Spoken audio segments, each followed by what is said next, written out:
About 2 months ago, a paleo documentary series was released called Dinosaurs with Stephen Fry, and everyone dogged on it, rightfully so. Every video you see about the show can be simplified into "this show is stupid and wrong, here's why," with this video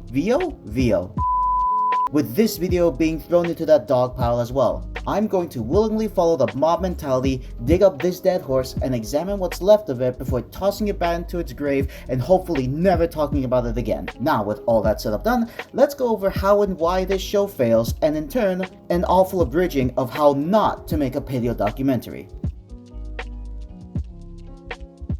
There are two important questions to consider when making a paleo doc series. Specifically, what kind of documentary is it, and who's it for? Something Dinosaur with Stephen Fry fails at giving a clear answer to. Usually there are two types of paleo documentary styles, as far as I know. First, there's the person who's on-site live, someone who knows their way around what's being talked about, and tells the audience cool science-based stuff as we follow along. The second is the show and tell, where the audience is shown either one or multiple prehistoric animals that lived in the same place during this time period, and we get a cool sounding narrative that describes the scene and sometimes adds extra knowledge nuggets along the way. And there's sometimes a little pinch of spice in both styles where various paleontologists and scientists add their professional thoughts and insights about the main topic. Why bring this up? Because this series doesn't know how to present itself, often juggling between the two styles, resulting in whatever attempt there was at immersion collapsing entirely.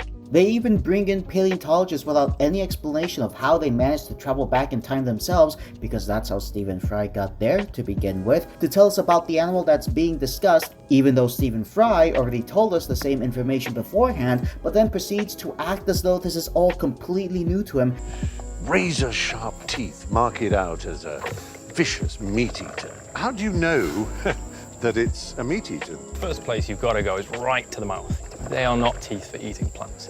And all that goes back to the second question from earlier. Who is this for? Seriously, who is this for? Because just like with the juggling of documentary styles, this show juggles between what audience this is presented for. A lot of it goes back to Stephen Fry's performance. Acting both in the know and aloof can throw off viewers that make the whole show inconsistent as a result. Whoever was in charge of writing this show needs someone to seriously proofread their work, and then again, for insurance sake. It's gotta be a mistake. Check again, then recheck.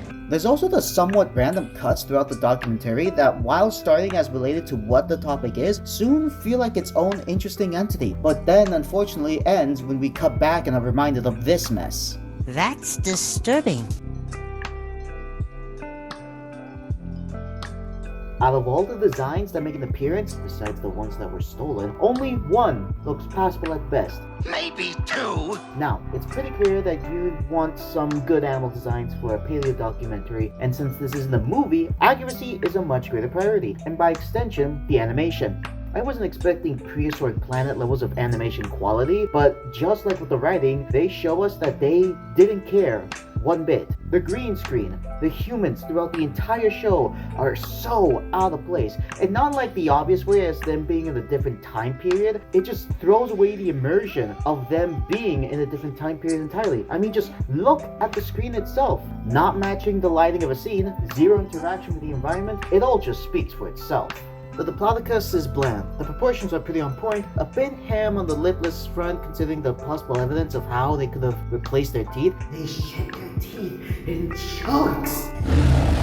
And the front feet are accurate for sauropods, for Diplodocus at least. 6 out of 10. The Allosaurus depicts this documentary best, with its design being jarring, out of place, and off-putting. It doesn't help that they show an actual Allosaurus skeleton later on, which just adds to how bad the whole thing is. 3 out of 10. Alright, I gotta be honest, when I first saw the Utah Raptor, I thought it was pretty good. With the large body covered in feathers, with the proper wrist placements, all the boxes of what a dromaeosaur should/would look like were being checked off. Sure, the head could be boxier, and it breaks its stiff tail in one of its idle animations, and there's also the fact that they used the same model, but shrunk it down and called it Velociraptor. So there's that as well. Looking back at it, it's more like a generalized dromaeosaur that's been scaled up. It may be the copium talking, but not a bad design overall. 6 out of 10. The iguanodontid that appears here is pretty much a Camptosaurus with thumb spikes. With taller hind limbs and shorter front limbs, it's a retro take on the animal. Nice pattern though. 5 out of 10. There's not a lot wrong with the Quetzalcoatlus, at least that I noticed, except that it can be really stiff most of the time, but that's mainly due to how they animated the animal. Nice color pattern though, I will say that. 7 out of 10. The T-Rex isn't that bad, still going for the same design choices that the general audience is familiar with, so really nothing too out of the ordinary or bombastic to say the least. Good or bad. 6 out of 10. The Triceratops doesn't look bad either. It would have been better if they had the leg positioned correctly, but at this point in the show, it's just an old song and dance for the way these animals look. 7 out of 10. The animation is not the greatest, and again, I wasn't expecting prehistoric planet levels of quality, as that would be unrealistic. Still though, this is just sad. The animals have almost no interaction with whatever environment they're in the majority of the time. The cycle animations they use vary from "Hey, that's pretty good" to something wrong with that.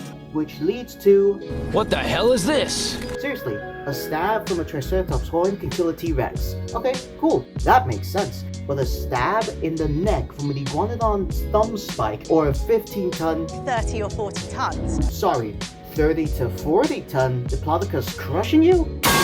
Yeah, walk it off, you're fine. Not to mention, going back to how the show presents itself, trying to show that these animals have life by failing at almost every turn, they just stand there as the humans talk about them like they're alive, but instead it comes off as a somewhat interactive presentation instead. Now, if that's what they had gone with from the beginning, it wouldn't be that big a deal, but they didn't. Then there's the case of the stolen art designs, where throughout the episodes they would use these designs to fill in the background or as a demonstration model relating to whatever topic is being discussed at hand. Seriously, you put them side by side and quickly realize that that doesn't belong here. As of now, there still hasn't been any noise from Studio Wildcard about the use of their stolen assets. Whether or not that'll change, we'll have to wait and see.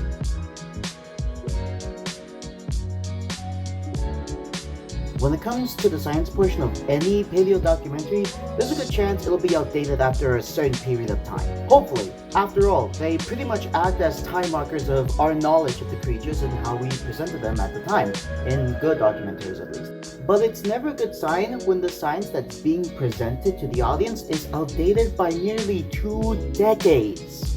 If this show had come out 10, maybe 15 years ago, a lot of the science that's presented would have been given a reasonable pass to some degree.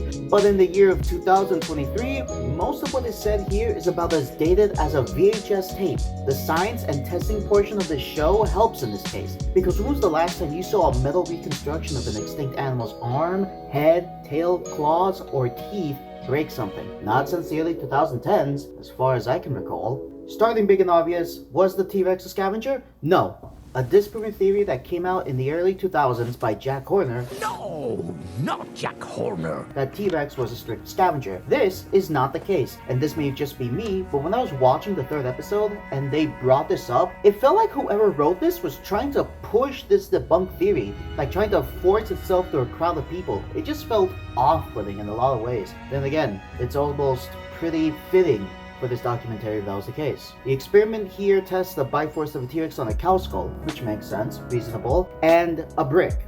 Why a brick? I don't think a T-Rex would go out finding rocks to chew on. Allosaurus hatchetjaw, a decade-old theory that the show claims to be groundbreaking and controversial, only being half right. When looking at all the assets Allosaurus had, with the strong neck muscles, a big mouth gap with serrated teeth, and a durable skull, slamming its head into prey items seems reasonable, right? No, most obvious reason being that the lower jaw would get in the way, greatly increasing the chances of dislocating it if it ever tried this hunting technique. The experiment has a metal reconstruction of the upper jaw slamming down on a watermelon, cause a fruit would have been just as tough as a sauropod hide.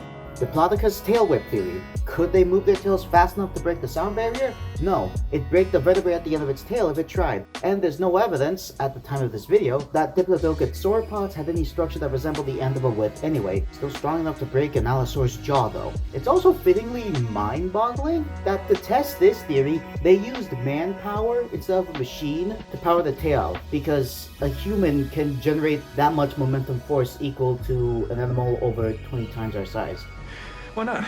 Sickle Claw utility. Now, credit to where credit's due, because this actually uses more recent research reinforcing the theory that larger flightless raptors use their claws in a similar way as their modern cousins do, which is basically just grabbing onto it and holding on tight. However, during the experiment, when they're showing the military construction of the claws, they use 2 different models for each experiment, so there goes an accurate result out the window. For the cutting test, the claw looks blunt and dull, nowhere near the same quality as seen in the piercing test, which is narrow and sharp. So where's the consistency in that?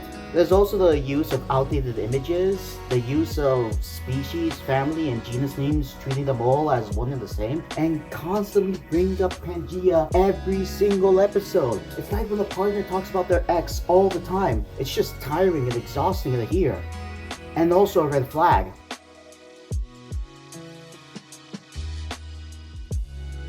It's quite clear that when they were making this documentary, there was not a lot of love and care put into it.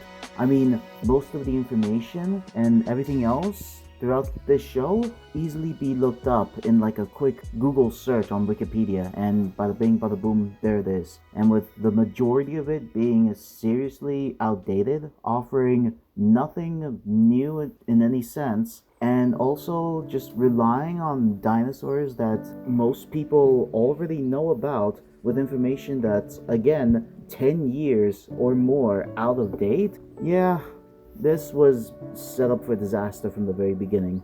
Well, I think I've said my piece. It's time to put this dead horse back in its hole and move on to things that are actually cooler and more interesting. But hey, if anything, this bad review is just as bad as the show. Something I'm not proud of, but it's something that somehow got out. Thanks for watching.